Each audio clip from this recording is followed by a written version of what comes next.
Ladies and gentlemen, welcome back to the Shirtless Plantain Show, the Arsenal edition. This is your host, Dean, and today I am here with Coach. What's going on, Coach? Arsenal the best team in the world, and Bukayo Saka is better than Lionel Messi. That's how I'm feeling. That's what's going on. Gabby, welcome back. How you doing? I'm good. Even though you jumped me on the last pod, but it's fine. Jumped you really? It was a light thrashing. It was a light thrashing, you know. You got to get over that shit, girl. Like, you know, Oh my God. We're going to really jump you one time. You see how it really feels. We haven't jumped you yet. Like, Tolson is the only person that's really been jumped on this pod before. And maybe Coach. And maybe he deserved it. Upon a time, you know, but don't worry about it. You know, we're gentlemen. We would never jump you, guys. Come on, chill. No. I don't know about that. See? The man said, speak for yourself.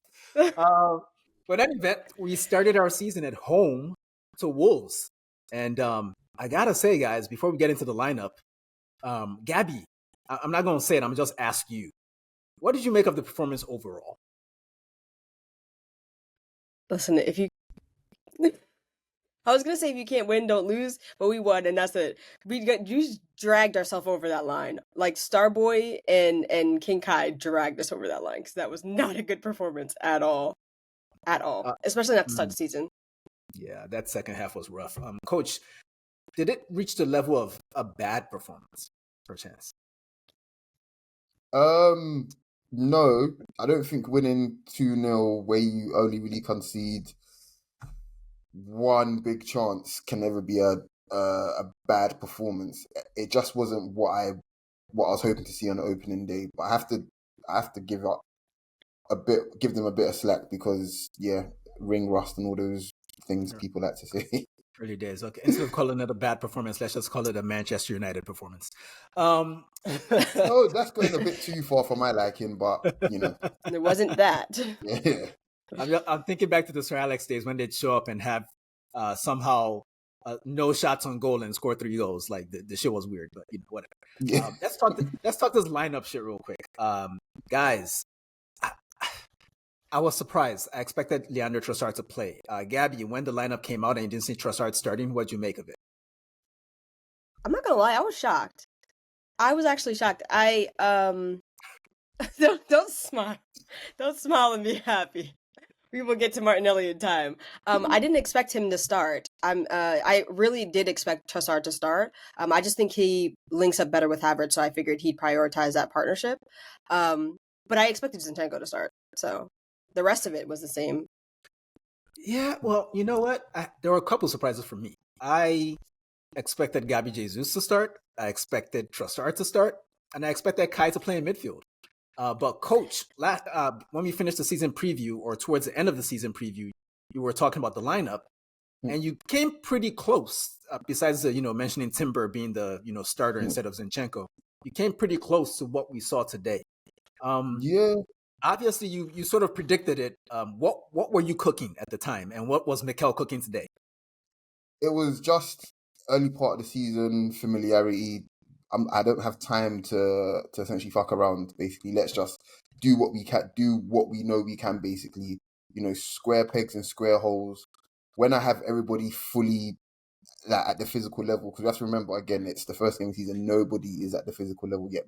If there's one person that's potentially at the physical level, maybe it's Havertz, actually, because I was going to say that. Yeah, maybe it's Havertz, but everyone else right now, I don't feel like they're at the physical level they want. Even Odegaard, I don't feel like he's even there yet, to be honest. So, and it was just very much, okay, we're familiar with what we can do. If we play well with these players, regardless of what Wolves do, regardless of how well they're coached, our good players will win us the game, basically. And I think that's what Arteta is probably going to try to replicate for the early part of the season until it breaks, basically. So, yeah. Well said.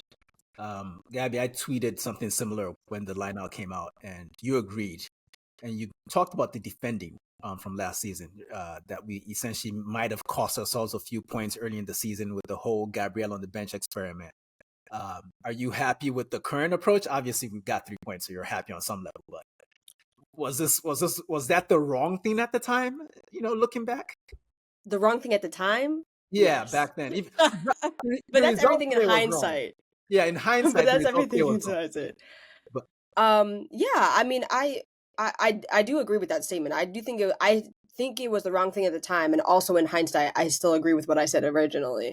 But like with the way that he set the lineup today, I mean, I understand why he didn't just want to like throw Calafiori in there and to see what happens, or throw Timber in there, because Timber is still trying to get his fitness back up. I think they're being very particular about his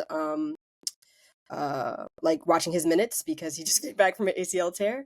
And while we all are excited and he's like a new signing and we want to see him a lot, I really don't want him to get re-injured. So them trying to ease him back into the squad and also ease Calafiori into the squad is fine with me because I think they're both going to play a lot of minutes this year. For sure, for sure. And I think I especially love the fact that having those two on the bench, and I say this with respect to Kivior, who did not even make the bench today. Having those two on the bench means that you don't need a third center back, essentially, and you can put someone like Pour one Ethan out for on the Kiwi. bench. And even though we didn't see Ethan, it was nice to know that the possibility is there because he's on the bench, as opposed to some random dude that we know probably doesn't have a long-term future at this club, which is kind of sad because he hasn't really done anything wrong, but I keep seeing Leroy Sané in my mind, and so does Mikel. So here we are. Coach, what did you make of the left-hand side dynamics? Because that was a big discussion point most of last season. The players that sort of made it work in preseason were not on the field when the game started. What did you make of it? Sorry guys. Disgusting. Unprofessional. Honestly, I'm so sorry. Let's jump this nigga. Let's jump him right now. I think the first place to start is the number of touches that the players on that side of the pitch actually got, starting all the way from the back. So Gabriel, got 76, right?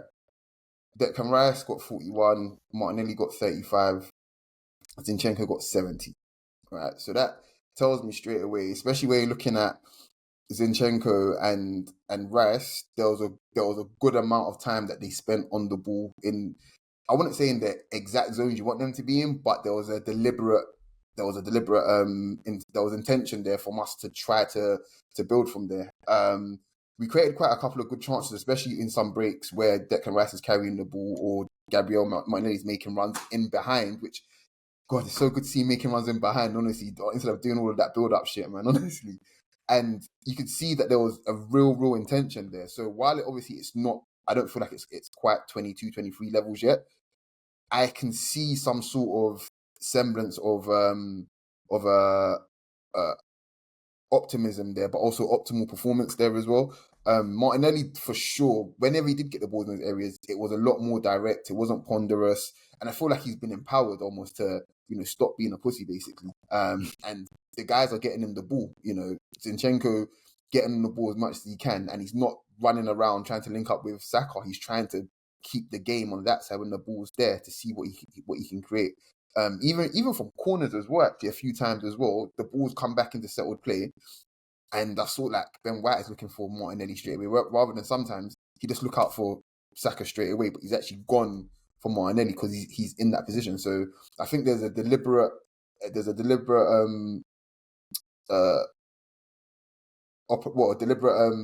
instruction from Arteta to say, look, we know what we can do for the right hand side. We've worked on this in preseason. Now let's try to implement what we've worked on preseason on the left hand side. So yeah, I'm quite happy with that. And finally, as well, with the whole overloading from the right hand side and the switching to the left hand side, we actually saw the inverse today with Declan Rice switching up the ball quite often to Saka as well, which I think is quite good because Saka in 1v1s, as we know,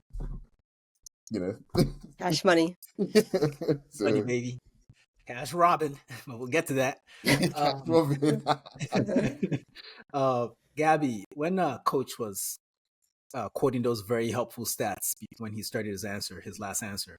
My eyes glazed over. Sorry, I wasn't listening. The jumping begins. Yeah, jump that nigga. Kick him.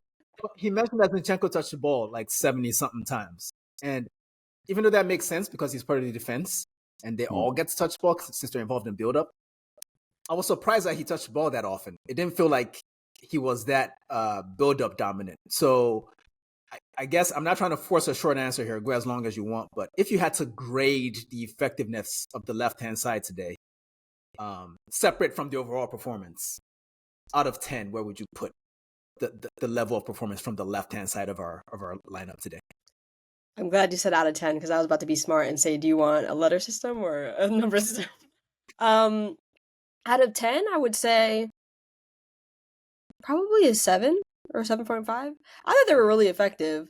They didn't get any GA contribution, but like they were passing the ball forward quite a bit, like getting the ball to, like you said, getting the ball to Martinelli.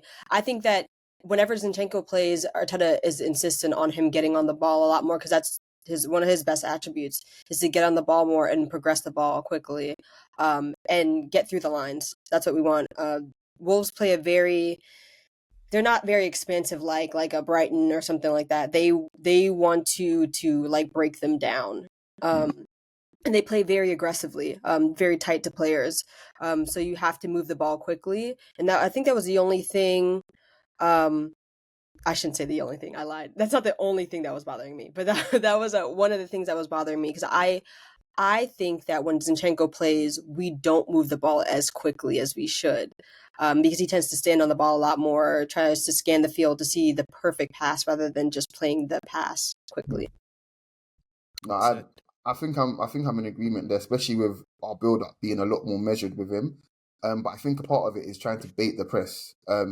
If we're looking just for comparison, Ben White got like 52, 53 touches today, and we know how fantastic Ben White is in build up and just how good he is on the ball in general. And he's had a lot less of the ball than Zinchenko, which shows again a deliberate instruction from Arteta for us to try to see what we can do. Even the positions that Zinchenko is picking the ball up in as well, it's clear that I haven't seen the pass combinations yet, but I can imagine after Gabriel, it's probably number 5 or Rice looking for Zinchenko the most after that kind of thing.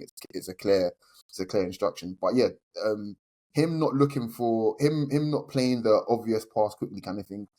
It has benefits and drawbacks, obviously. But one of the, I would say, I'll give one benefit and one drawback. But one of the drawbacks I'd say is that it allows teams to settle, but then it also allows teams to squeeze the space as well. But then one of the positives of that as well is the fact that it can allow for, players on the other side of the pitch to actually start moving players around as well with their movement. So there's pros and cons to it. I personally prefer if he didn't play, but that's a story for another day. But no, it's a story for today. It's a story for today. Because I agree. But yeah, no, I was actually pretty pleased with Zinchenko. Funny enough, today overall, I won't even lie. Despite him having the usual 1 or 2 moments of complete idiocy, but yeah, but we'll get to this in more detail later. But everyone besides David Raya had a moment of idiocy in this game. Everyone. Yeah. I'm not gonna go through the whole list because we'd be here all fucking day. But everyone had a moment of idiocy. Like you said, ring rust. On Zinchenko, before we move on, I think from a positional standpoint, he was actually less central than we've seen him in the past, especially last season when he wasn't at his best, when he'd stand on the ball like Gabby mentioned earlier and be waiting, looking for that pass and whatnot. He was less central. He was out where you'd expect a traditional left back to be on a more consistent basis. And from a positional standpoint, I think that sort of helped him be a little less ball dominant, and it allowed flexibility in the build-up. There were times when it was Declan Rice dropping deep. There were times when it was Odegaard. Obviously, we saw that a lot last season. So I think overall, yeah, a 7.5 out of 10, 7 out of 10 for the left-hand side is a good first game score for them. And I want to say it can only get better, but football is strange that way. I hope it gets better, but so far so good. Let's get into some game action. I think we generally started the game well. But if I'm being honest, I don't remember a lot of, I remember shots on goal. Like Kai had one. Saka, coach, you said he unlocked a new move. What? Just go into that. Just go into the unlocked move. Start there. Do you know what's crazy? I've seen a couple of players do that before, but not wingers. Like I've seen central midfielders do that quite often. I remember distinctly actually Gilberto Silva pulling that off quite a few times in the Champions League game here and there. I remember, oh my gosh, was it Zidane? It was Zidane actually. But that move itself is just great because it gets you that half yard and then bang, you can shoot basically. So it's nice to see. And what is the move? They call him. What is the move? it's basically just a quick. It's just basically a quick two touch, but it's like a it's like a croqueta / Cruyff turn, if you like. It's very very like niche. But yeah, I think Saka, doing stuff like that is a sign of where he's at. Basically, he knows that this shit is gonna work. He knows that regardless of if they get one man or two man on him, maybe even three, he's gonna get change out of them. But that chance itself, I feel like if you watch it back, he probably could have passed it, but it's fine. It's an ego thing. He's the main man. He got his goal in the end. But yeah, that's just Saka for us. I think at this point we know he's going to deliver. And if you guys are fantasy football heads, which you should be because we've got a league out, you should have known that he's going to get you. He's going to get you your numbers today. You should have known that. And I know a couple people didn't have him in his team, and you should be. I'm so sick actually. You didn't. No, I didn't. But I also didn't have Salah, so I was like, I can't go up on the. I went up on the forwards. Can we jump there, please, Dean? Can we listen? I'm trying to hold on some money so I can bring Saka and Kai Havertz in later on. You gotta get more expensive. Allow me. That's the Allow me. We're gonna get more expensive. They're not gonna stop scoring. Oh my god! Listen, guys, we gotta stop. We gotta end this jumping shit right the fuck here. This is about black community. When Mitch comes back, we can jump him because he's white. Okay, like so enough. Right. Unity on the pod today. Okay, let's wait for Mitch. It's been say kumbaya and all that shit. Yeah, let's do that for now. Let's keep it real Lion King and shit. Speaking of kings, your boy King Kai, I would argue, was probably our best outfielder today. I would say. He annoyed me, but in ways that I expect him to annoy me. Like exactly. This is not, and that's what I be trying to tell people about Kai. He's gonna annoy you. He's gonna frustrate you but it's things that you expect him to frustrate you with, and things that you can overcome because he's getting you like GA contribution and all the other, and not just GA, but all the other things that he brings, like offset that frustration. For me, at least, I think it's the opposite with Jesus, but that's just me. Coach, do you feel similarly about that? Because we spent a lot of time last week talking about the need for a different profile in our attacking group.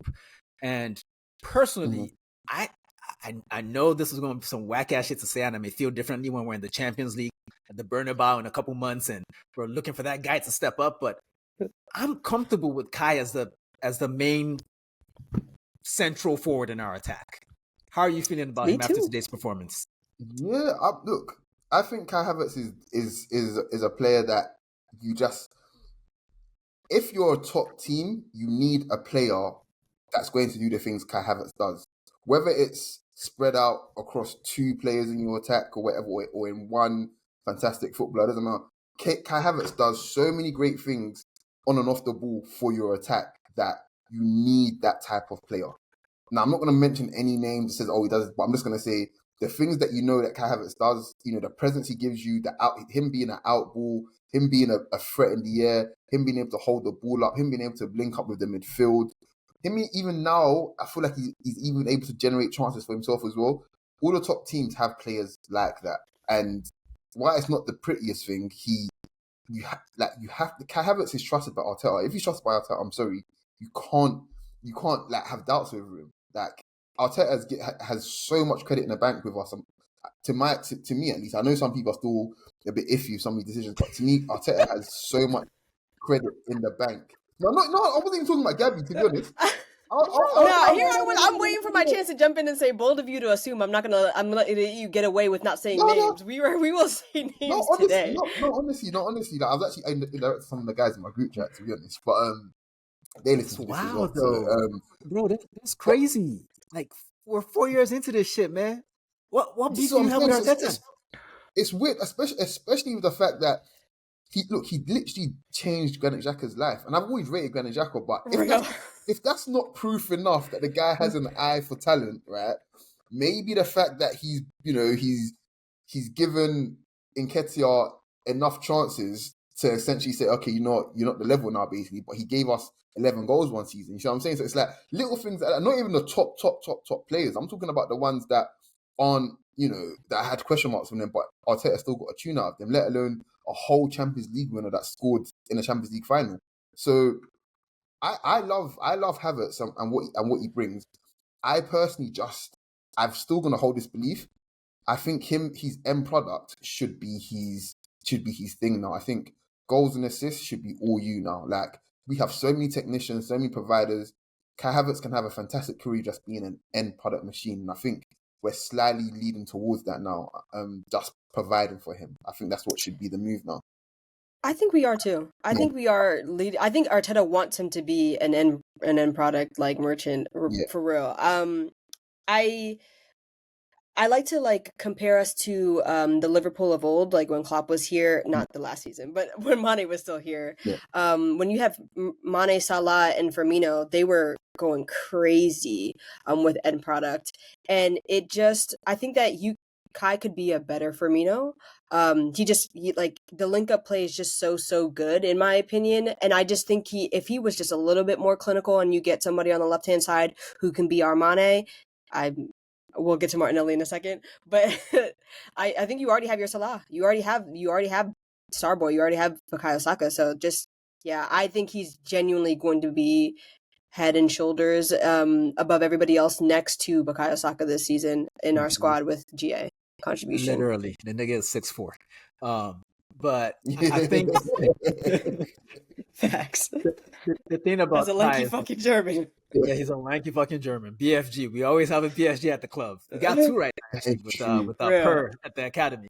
But I think with Havertz, the obvious thing when you look at his finishing, and we still haven't talked about the fact that he scored the opening goal today. But when you look at his finishing, there's a very clear distinction between him with a first touch finish and him with time to think or time to caress the ball. Yes.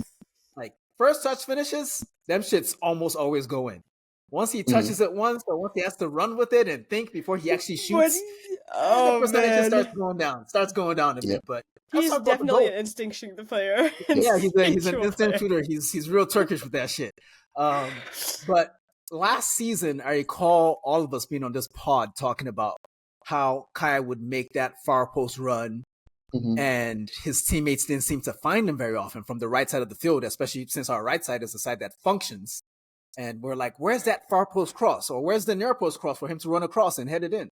And we didn't see it until he scored away at Brentford, which was the winning goal in that game. It was a late goal assisted by Saka, just like today.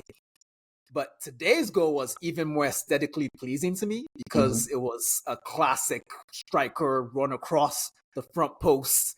Goalkeeper comes out. Can't really blame him if he was on his line. He was not saving it anyway. He had to do something. It didn't work. But I guess we can wrap up the Kai section unless anyone else wants to get in by me reading this tweet from friend of the pod, James Benj.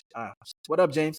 Kai Havertz is averaging a Premier League goal or assist every 91.5 minutes since the turn of the year. Among players with over 1,000 minutes in that period, only Cole Palmer, Alexander Isak, Bukayo Saka, and Erling Haaland have a better mark. And quiz question of the day: What do those other guys do that Kai Havertz does not do for Arsenal? Score more goals. I mean, I'll put a caveat with Cole Palmer because depends, but you know, all the other guys take pens. Kai Havertz does not take pens. Yeah.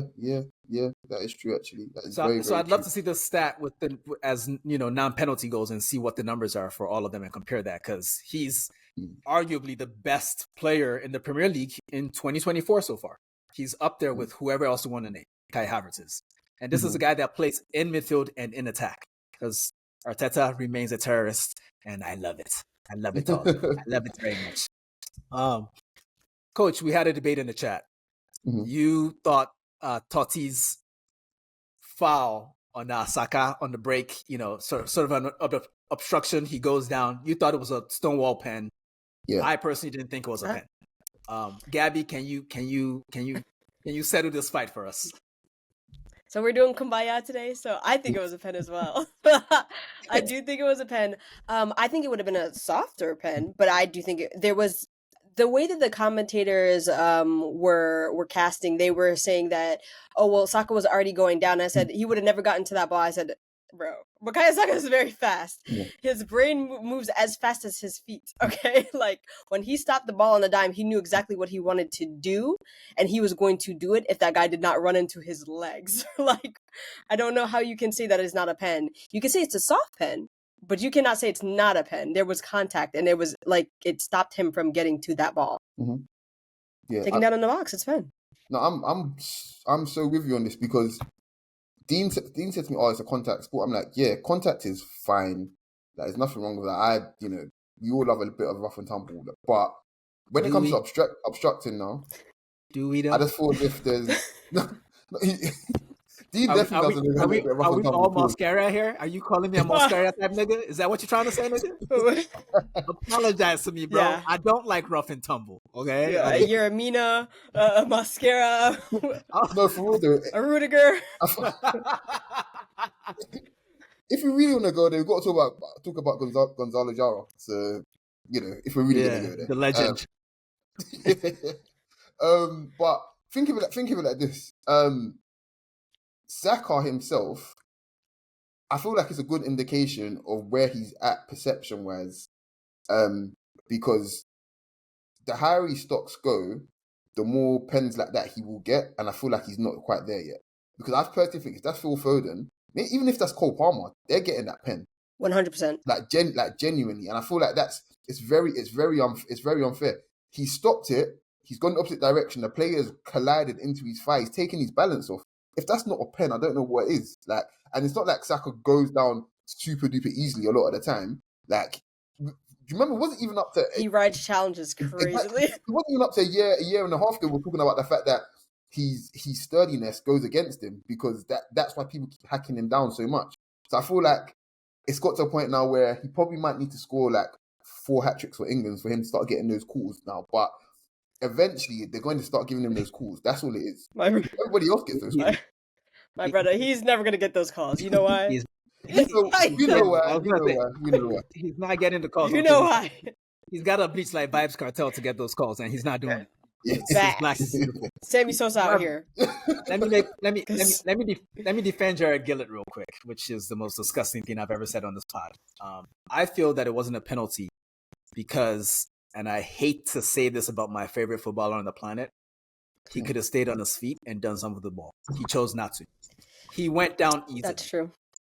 He went down easily. When you look at it when you looked at it live, okay, it was like, okay, he maybe obstructed him. But when you look at the slow motion, he obstructs him, but Saka still has his balance and he thinks to himself, you know what, fuck it, why the fuck am I going through all this thug shit to make this happen when this motherfucker already fouled me? And he goes down. And if he was Phil Foden, yes, he gets a call, but he's not. And he needs to fucking remember that, okay? You're not OJ, bro. You're black. Play to the whistle. Play to the whistle. Play to the whistle. I was frustrated generally. I think that was one of the issues we had today. I felt like there was a level of physicality that you don't necessarily see in preseason that you saw in this game naturally because it's a Premier League game and no team is a pushover in this league. It's the hardest league on the planet, regardless of how often City decides to win the league. It's still the hardest league on the planet. And Wolves are no pushovers. And they upped the physicality at certain points, and Jared Gillett kind of let the game flow. And I didn't mind that because I quite enjoyed that style of refereeing from Copa America and in the Euros this summer, where it was like, listen, okay, maybe you did get kicked and you got kicked hard and that shit hurt. But the ball is still in play and your team still has it. Let's keep playing. There was a lot of advantage playing going on. And I felt like we didn't respond well to that.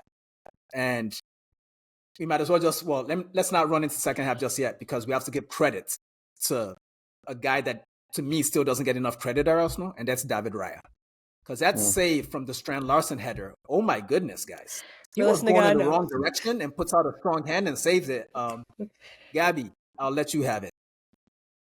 Listen, that's one of the realest niggas I know. Like, he saved my life in this game. Because I for sure thought that was a goal. Like, I was like, oh, damn, they just scored. But, like, when I saw the save, I was like, oh, shit, he really saved that. If you are a US fan who has ever watched the women's team ever, there is a save from Hope Solo that it will go down in infamy. Yeah. That's how I felt watching that David Raya save. Because when your body takes you momentum wise to one place and then you have to pivot to another, that is very quick feet, where quick hands. Like I don't even know how he and he clawed it out, genuinely clawed it out. And got good contact. It wasn't like a fingertip, tip it around the post type of save either. I was like, oh, you about to be balling this season. Yeah. Like, for real.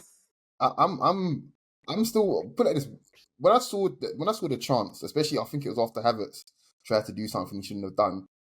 In my head, I was thinking typical 3 p.m. kickoff You just had to put that in. Arsenal goal to concede. Typical 3. That's the type of goal we always concede on these like, you know, types of kickoffs. I was like, oh gosh. And then the fact it didn't go in and the fact it was such good contact on it, I was very pleased. And one of my biggest criticisms of David Raya, but not just David Raya, just a lot of goalkeepers in general, is that so many of you are failed outfielders kind of thing.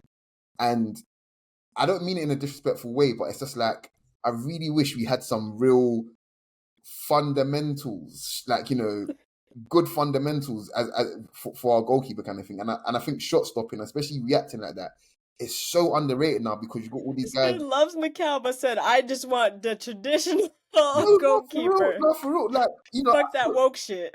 No, for real. He is, honestly, he is listen, British. He is British. No, you know, like unfortunately, I can't help that part of myself. I can't help that yeah, part you of myself. cannot. Honestly. Like, you literally live in the same neighborhood as Lee Dixon. You know, like you're the same kind of Eeyore ass nigga and shit. Just No, I mad at don't. everything. No, I don't. No. He's a City fan. We can never be the same.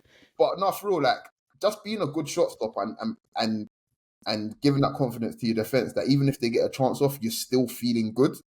It's so underrated. There's so many like great teams of the past that talks about the fact that yeah, you might beat our defense, but you still got to beat that big fucker behind us, kind of thing. They say that shit about Peter Cech. They say that shit about Schmeichel. They said that shit about Lehman. Like they always had this guy that was just quite literally a last line defense, and it's so important to have that kind of guy there because you know you look at other teams, even internationally as well. Teams just must look at Jordan Pickford and think, so, like, so what? You know? I think that's why people regard Alisson so highly because he has both. Of course, he's so good with his feet, and he's also a really good shot stopper. Like he's genuinely saved games for Liverpool. Yeah, man. So yeah, I honestly, I really love Raya, and I feel bad saying that because I really love Aaron Ramsdale as well. But Raya, honestly, you have stolen. This is a foreigner that's quite literally come in and stolen an Englishman's job. Literally snatched his chain. Still an English job. I might sympathize with these guys, honestly. Hey, I'm just glad that the job he stole wasn't a black job. You know, it was an English job. This is a broader meaning than a black job. So, you know, we do. But let me ask you guys this before we move on from David Raya, who we'll give more props to later in this podcast. So, who was the best player for Arsenal today? David Raya or Kai Havertz? Because I think those are the choices. I'll let Gabby go first, actually, on this. That's so hard because I want to be biased and just say Kai. Contribution on both goals because he scored one and he assisted one. Even though that assist was whatever, I'm still taking it. But he also should have scored another one. Should have scored another one. And his build-up play was immense. Like I just think he was one of our best, like you said, our best outfield players. But David Raya is just so. There's a special quality in some players that you just don't see all the time, especially at Arsenal for some reason. That tranquility, like the calmness that you bring to the team, like the relaxed. There's a moment David Raya makes a save, and it's like at the end of the game, and I can't remember who it was for. I think it's Zinchenko lost the ball or something like that. Somebody lost the ball. Or I think it was Partey, actually. It was Timber. It was Timber. Timber. That's who it was. Timber loses the ball, and David Raya saves it, and then he looks and he's like, yo, like, relax. Like, use your head and relax. Timber put his hands up like this. He's like, my bad. I was like, that's what you need. You need somebody, which is why I love Gabriel. I was like, you're a yapper, and then he gets rah-rah, but sometimes you need somebody to, like, just calm it down just a little bit, because this team is very emotional, whether we like it or not. From our striker and our wingers to all the way to almost our goalkeeper, we're very emotional, and I like that quality. I cannot state enough about that quality. So yeah, I can't pick. I'll say both. I can't pick. I say both. I love them both. I'm just gonna be honest and say it was David Raya, man. Good yeah, man. I think this is one of my favorite David Raya performances probably since he's been at the club in general. Especially on a day like it's so important. Like City are going to beat the brakes of Chelsea tomorrow, and it's just so important to. I hope so. Yeah. It's so important to start the season well. It's so important to have at least someone there that looks like they've turned up because they want to win. I'm not saying the rest of the players didn't, but it looks, it's good to start from somewhere, and it's nice that it starts from your goalkeeper. That okay, your goalkeeper looks ready, he looks up to the part, kind of thing. Next week, let's get another unit of the team up to speed, kind of thing, and then we build from there. But I think it transmits through the team. Once the goalkeeper is ready, everybody else gets an extra 5%. Everybody else, they stand a little bit taller, kind of thing. So I'm very, very pleased with him. I'm also very, very pleased for him. He still has some obvious doubters and whatnot, I think, but I think it's so clear. I mean, Ramsdale didn't play a single minute of preseason. That is nuts. David Raya came back early from his summer vacation and said, I came back to work. Okay. Actually, did he know? I mean, the Emirates Cup game, Emirates Cup games, he didn't play a single minute. I think that's, Right. That's an indictment. Yeah. Like the man came back early to claim a job he already had while recovering from a hair transplant. Okay, Aaron. No, why are you just bring not at the level, there? Hey, listen, man. It happened, okay? It happened. And not only that, he was on Instagram posing with the shit and shit. So that's not on me. He put it out there. Yes. Are you serious? He did. I'm going to look He at got this the shit no right shave now. joint. I can't believe you didn't see it. You know, like he gotta send Benny No, Blanco. Out there with the drip doctors, like, listen, lace me up. Drip Doctors FC. Oh my gosh! Nigga panicked. Oh my god! He looks so happy to be there. He looks happier now than when he was like winning the Euros. What the fuck? To be fair, this is a man that had his face broken in a football accident many years ago. Like, I mean, like if you see pictures of him before that, he actually looked quite different. So different. It's so weird. Different. Like, very good looking lad, you know. So I'm sure he's used to this kind of thing. And shout out to him for encouraging men around the world to embrace their inner bad bitch, you know. But let's move on to the second half of this game. And I was hoping to see substitutions sooner than we saw them. But as the game proceeded, I kind of realized that we weren't going to see those because coaches tend to like keeping the guys that have the rhythm of the game on the field so they don't, you know, bring someone in that's not up to the speed and cost them a goal, especially when Wolves were playing the way they were playing. Again, I feel like Jared Gillett, the referee's leniency, sort of allowed Wolves to really get into the game for the first 15, 20 minutes of that second half. I think we started the half well, then Wolves took over for a bit. They didn't create a ton, but I didn't like how they pinned us in. Coach, why did that happen exactly? Was this just a physical thing? Or is it just a generic, the Premier League is hard? It's definitely a bit of the latter, but we have to just give credit to Gary O'Neill and to Wolves as well. Gary O'Neill is such a good coach, man. I really hope he gets a good job, a bigger job after. No disrespect to Wolves, obviously, but so Arsenal, for good long periods of the first half, basically controlled the game. I'm sorry, dude. It's like, they're so good I had to read the ingredients. It's like, damn. This shit is hitting, man. St. Arnold, man. I don't know if y'all niggas be drinking and shit. You know, this is very halal pod, but this shit is fire, yo. This citrus sandy. I know Mitch be fucking with this, but he's not here today. Free advertising, you know. So I know, but this shit is fire, man. Like I've been drinking it all summer. It's amazing. Online. Oh my god. Let's talk numbers. But for all, like, I think we did a very good job in the first half of just killing the game whenever Wolves built up ahead of steam, kind of thing, and then wrestled back control, kind of thing. And Gary O'Neill just, you know, stopped that straight away in the second half. They pushed up a bit higher whenever they've gone. So, Dean? Do you think that's because Gary O'Neill and his assistants had like 18 iPads on the sideline? Probably. That nigga put an iPad out his ass at one point. I was like, God damn, like this technological shit is killing us, man. Like, what the Oh my god. But yeah, there was a lot more aggression in their play, and they hurried us. And Arsenal were very, very relaxed, and it's hard to kind of get that bit of urgency back once a team sticks it on you, basically. So I think there was an element of that, and they caught us a bit cold coming out of that second half, and we struggled. Like there was I think it was a good 20 minutes. It was generally a good 20 minutes where it looked as if Wolves were the team that were leading and were trying to actually killed the game. Basically, they pushed up high on us.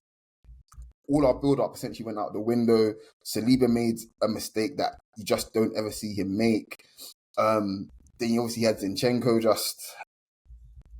he's just Zinchenko, and that's what he is. That's what he'll give you. Like physically, he's just going to get eaten up by everybody. And they really saw that left hand side and said, "Yep, this is where we're going to get Dre today." And it's the same as last season. Like whenever teams looked at us, they were like, "This is where we're going to get Dre here," and they just put all the efforts into there.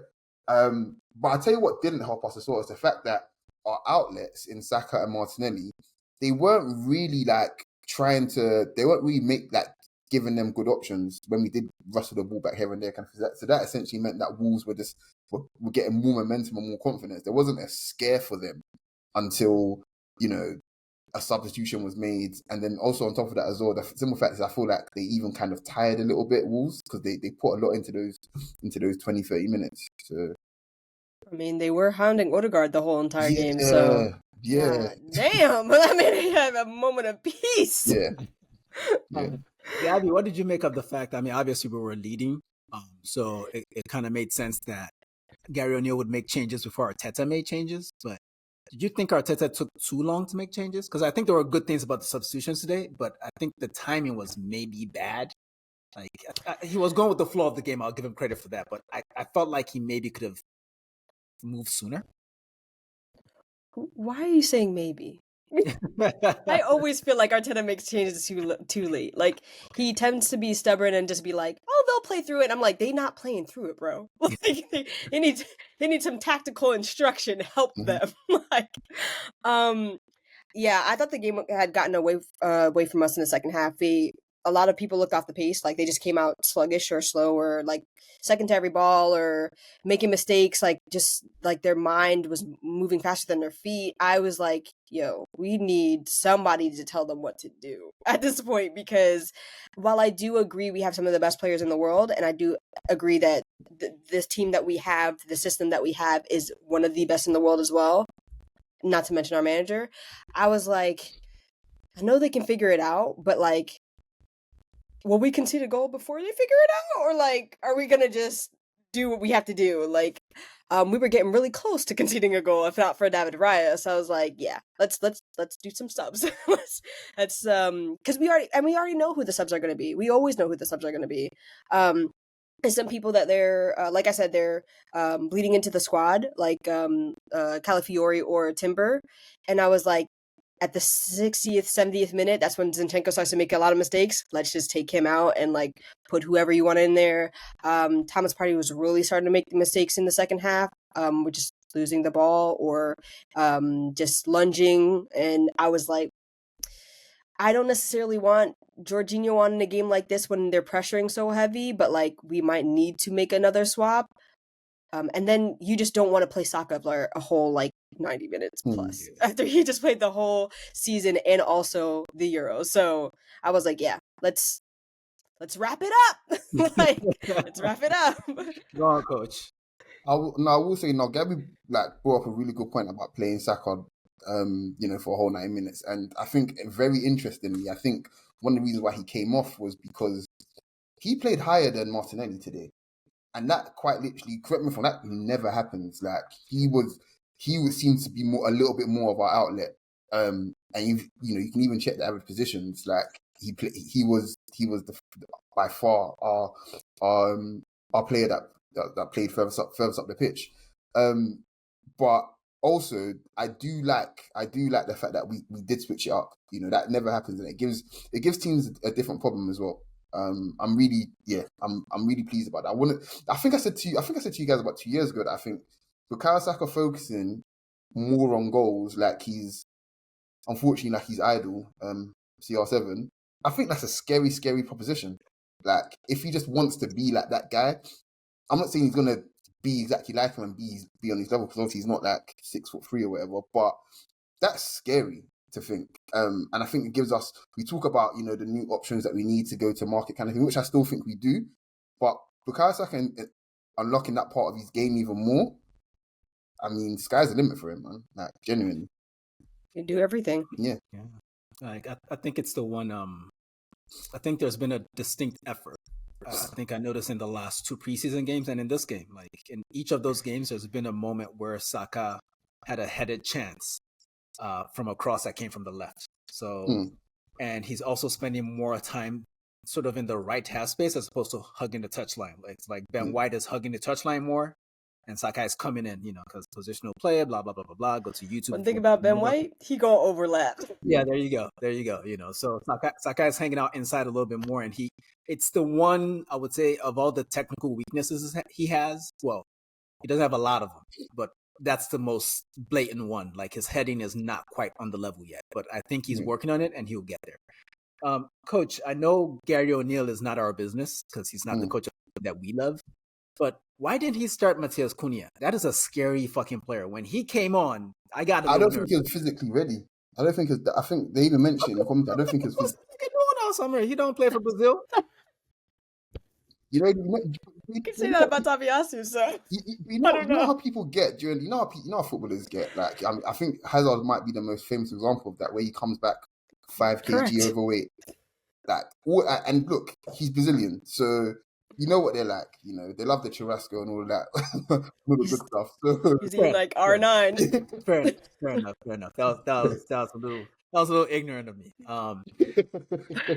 Let's before we get into the subs and talk about those guys and how they performed when they came on, we need to take a very important detour, and I'm going to introduce this topic with a voice note from the head of SPS HR, friend of the show, Kale.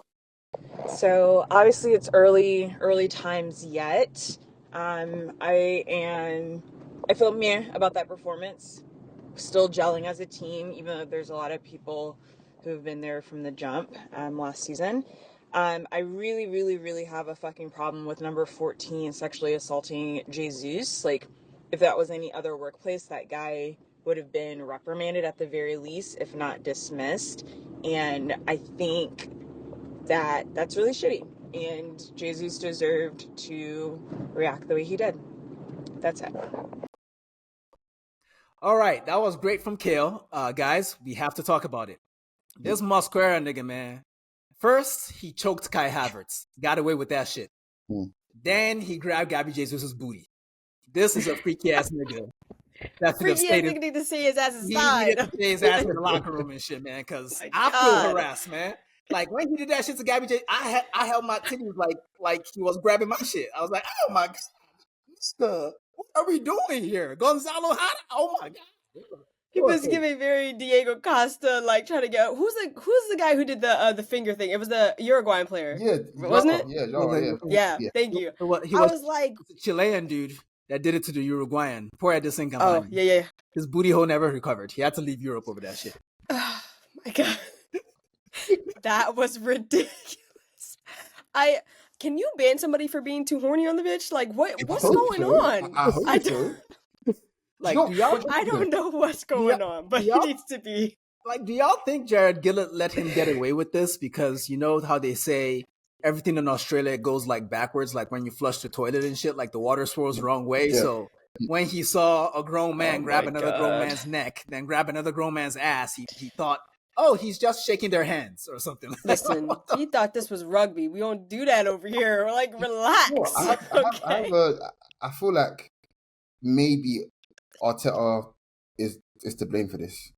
And just walk with me for a second, because Arteta has popularized marginal gains, and everybody now is looking for them shits. So if a marginal gain means unsettling a player by, trying to fit your whole fist upside his ass, like they're gonna do it. They're gonna do it. If it means choking a guy like you're the Undertaker and shit, you're gonna try that shit to see if you can get something out of the game.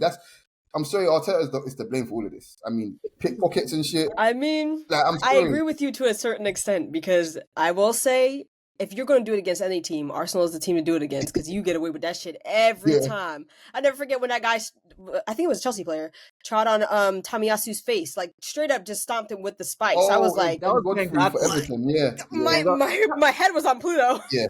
Doesn't that bastard play for fucking Atalanta now? He does. See, life ain't fair. Life ain't fair. That's Shit Irano. is crazy. What about when what's his name? Was it James MacArthur that volleyed Saka?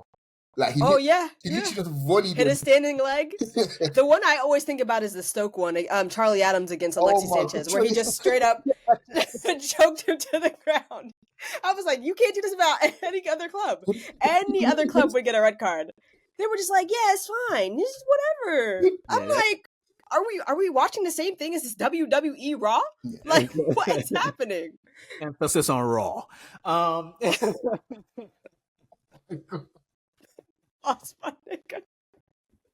Yeah, so Mascara, we have our eyes on you, bro. Like Arsenal fans know what you are now, and we're going to be watching. We're going to be tweeting.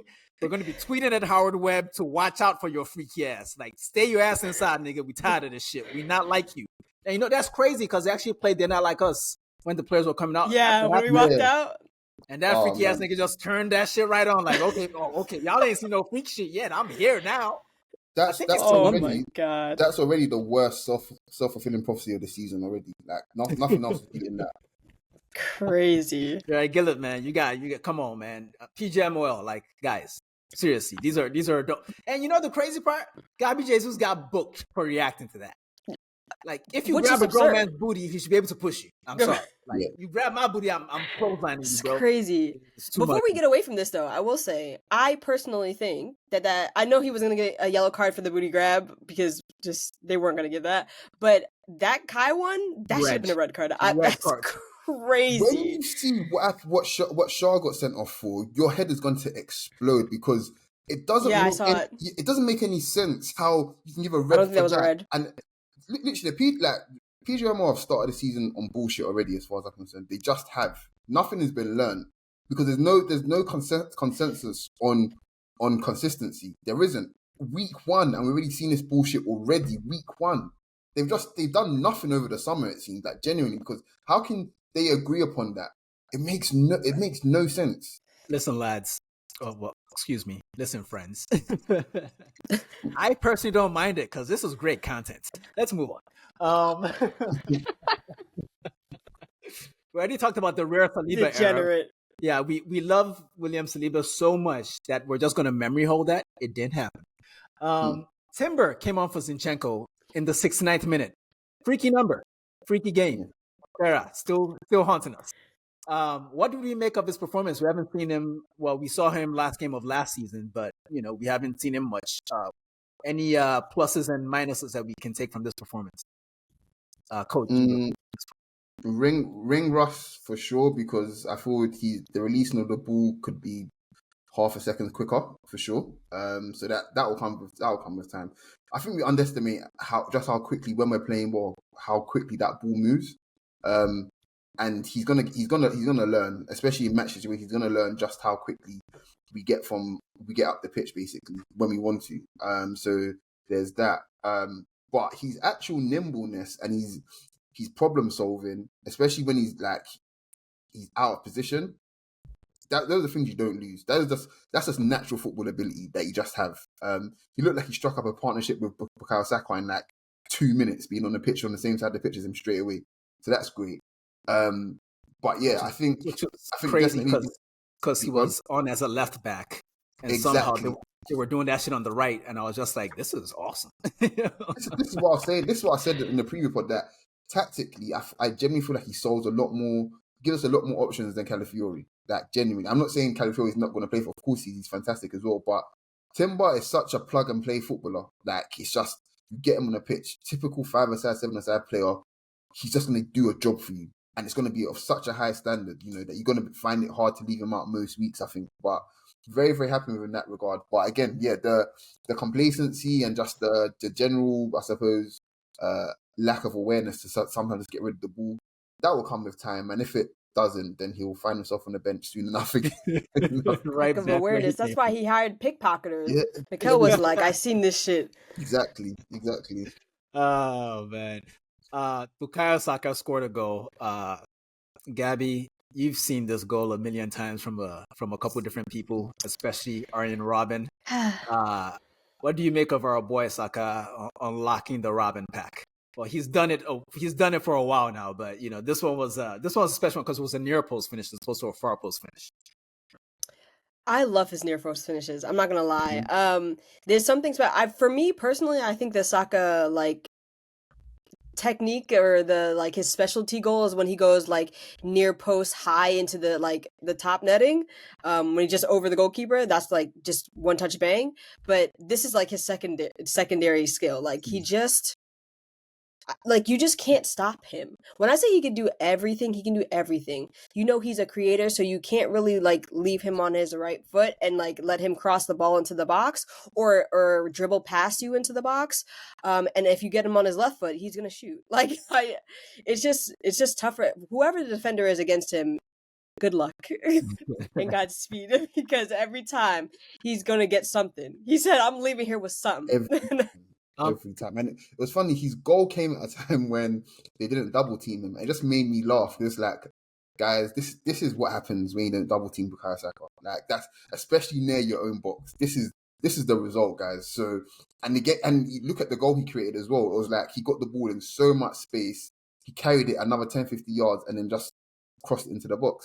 When you don't prepare for Saka, Saka's already prepared for you. It's so unfortunate that a lot of these teams just have to play that way because he's that good. But that goal I was the least shocked person. I'm not joking when I say I was just it's whatever. This is the level. This is the standard of Bukayo Saka. When you give him half a yard near your goal like that, just forget about it, man. Honestly, it's cash money at this point. It's so automatic. Cash Robin. One more time for the road. What would he make of Trossard coming on for Saka instead of Martinelli? I like that. I like that a lot. I like that. I liked it. I didn't expect it. To be fair, I didn't expect it. I mentioned it earlier. I think it's just more the fact that he was playing as the outlet today, and I feel again he played every single game in the Euros. He played almost every single game last season. Arteta clearly knows that he can't bar or soap this boy again this year. So I feel like he's starting that. Does he? Go on. I hope Does so. he? I really hope so. This is all hopeful speaking honestly. Gonna have you clutching your pearls Saka again? He clearly tried to bar soap Declan Rice today because the man wasn't going to come off until he started cramping up, which was fucking crazy to see. But thankfully he wasn't hurt because I was a little panicked. And same thing when Saka grabbed his knee in the first half, was like, what the fuck are you doing, bro? Are you hurt or not? Gabby, our next game is away at Aston Villa. Them niggas did a double over us last year. What are you expecting? What do you want? What do you demand from this game? From this game? What do I want? Yes. I want us to slap the shit out of them niggas. I fucking hate Aston Villa. I'm not even joking you. After what they did to us last season, at least the Villa game at Villa Park last season, that game was one of the most frustrating games I watched all of last season. And the one at home was just we just didn't play as well. It's just whatever. They play better than us. That was their cup final because they dragged themselves over the line after that game. Fuck them. But that first game at Villa Park, horrendous. The amount of times that we pressured them into making a mistake and then did not punish them, I wanted to tear my hair out. Genuinely. Please don't do that again. I don't want to see that shit again. And then we obviously didn't get the Kai goal at the end because they called it off for a handball or whatever, but it hit Matty Cash's hand first. Whatever. Fuck them. Just win. No, I'm with Gabby there. Our final action after winning the ball high or something just creating it through good play last year was so bad. It was so bad that I considered actually just not watching football for the rest of the weekend because I was there's no way I'm going to see anything as bad as that. I'm not even going to try to chance it. In fact, it was terrible.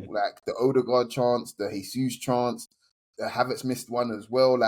It was just I couldn't quite grasp why, and it was just a typical win for Emery, the luckiest scalp basically. But as for next week, as we know, our lovely coach is probably the most spiteful man in the league. So I'm not worried. I'm not worried about next week. Not in the slightest. There's literally no way Arsenal don't walk away from there next week without 3 points. I'm so confident of that. if there's one thing Arteta's going to do, he's going to come back. Like He's gonna get his lick he's back. going to get his lick back for real. So I'm not worried. I want a performance like we had that Newcastle at home last season. Yeah. When we lost at St. James Park, I want to get our lick back. I need to hit them for 4. Yeah. No consolation Ollie Watkins goal, sorry. No. Bye. I'm gonna go ahead and sprinkle a inshallah in my mind.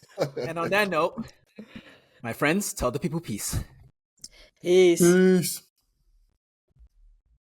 Take your shirt off. Take